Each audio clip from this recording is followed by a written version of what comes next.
Skoda Kodiaq 2025 ഇഷ്ടംപോലെ features ഉണ്ടെങ്കിൽ പോലും എന്റെ ഫേവറേറ്റ് ആയിട്ടുള്ള ഫീച്ചറാണ് ഈ കാണുന്ന സ്മാർട്ട് ഡയൽസ്. അപ്പോൾ ഇത് എവിടെയെങ്കിലും നിങ്ങൾ വേറെ വാഹനത്തിൽ കണ്ടിട്ടുണ്ടോ താഴെ ഉറപ്പായിട്ടും കോമെന്റ് ചെയ്യണം ഇതിന്റെ ഫീച്ചേഴ്സ് പറഞ്ഞതിന് ശേഷം. സോ ഒറ്റ നോട്ടത്തിൽ കാണുമ്പോൾ നമുക്ക് തോന്നും ഇതിൻ്റെ അകത്ത് പ്രത്യേകിച്ച് ഫിസിക്കൽ ബട്ടൺ ഒന്നും സ്കോഡ കൊടുത്തിട്ടില്ല. ആക്ച്വലി ഇത് മൾട്ടി പർപ്പസ് ആണ്.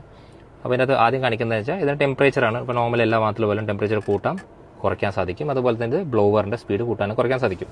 പക്ഷേ ഇതിനെ ഒന്നുകൂടി ഒന്ന് പ്രസ് ചെയ്ത് കഴിഞ്ഞാൽ ഇതിന് നമുക്ക് സീറ്റിന്റെ ഒരു ഹീറ്റിംഗ് മെക്കാനിസം ആഡ് ചെയ്യാൻ പറ്റും. അതുപോലെ തന്നെ ഇതിനെ ഒന്നും കൂടി ഒന്ന് ക്ലിക്ക് ചെയ്ത് കഴിഞ്ഞാൽ പിന്നെ നമുക്ക് ഇതിന്റെ സീറ്റിന്റെ കൂളിംഗ് മെക്കാനിസം ഓണും ഓഫും ആക്കാൻ സാധിക്കും.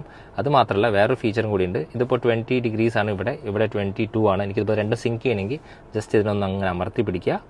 അപ്പോൾ ഇത് രണ്ടും സിങ്ക് ആവും, അതായത് ടെമ്പറേച്ചർ കൺട്രോൾ സിങ്ക് ആവും. ഇനി ഇവിടെ ഉള്ളത് ഞാൻ ആദ്യം പറഞ്ഞ പോലെ തന്നെ ഇതൊരു ഒരു ബ്ലോവറാണ്. അതിനുശേഷം ഞാൻ ഇതിനെ ഒന്നും കൂടി ഒന്ന് ക്ലിക്ക് ചെയ്ത് കഴിഞ്ഞാൽ ഇതൊരു വോള്യൂം റോക്കറായിട്ട് മാറി. ഇനി ഇതിനെ ഒന്നും കൂടി ക്ലിക്ക് ചെയ്ത് കഴിഞ്ഞാൽ ഇതിപ്പോൾ ഡ്രൈവ് സെലക്ടറായിട്ട് വർക്ക് ചെയ്യും. അപ്പോൾ ഡ്രൈവ് സെലക്ടർ ജസ്റ്റ് നിങ്ങൾ നീക്കുമ്പോൾ നമുക്ക് ഇതിൻ്റെ മോഡ് കാണാൻ പറ്റും. നോർമൽ, സ്പോർട്ട്, ഓഫ് റോഡ്, അതുപോലെ സ്നോ, പിന്നെ ഒരു ഇൻഡിവിജ്വൽ മോഡ്. കഴിഞ്ഞിട്ടില്ല, വീണ്ടും ഇതിനൊന്നും കൂടി ക്ലിക്ക് ചെയ്ത് കഴിഞ്ഞാൽ പിന്നെ ഇത് നേരിട്ട് മാപ്പിലേക്ക് പോവും. അപ്പോൾ ഇത്രയും കൺട്രോൾസ് ആണ് നമുക്ക് ഈ ഒരു സ്മാർട്ട് സെലക്ടറിൽ കിട്ടുന്നത്. എനിക്ക് തോന്നുന്നു ഇത് ആക്ച്വലി സ്മാർട്ടാണ്, ആക്ച്വലി ക്ലെവറാണ്. അപ്പോൾ ഇതുപോലത്തെ വേറെ ഏതെങ്കിലും വാഹനത്തിൽ നിങ്ങൾ ഇതുപോലത്തെ ഫീച്ചേഴ്സ് കണ്ടിട്ടുണ്ടെങ്കിൽ ഉറപ്പായിട്ടും താഴെ കോമെന്റ് ചെയ്യാൻ മറക്കരുത്.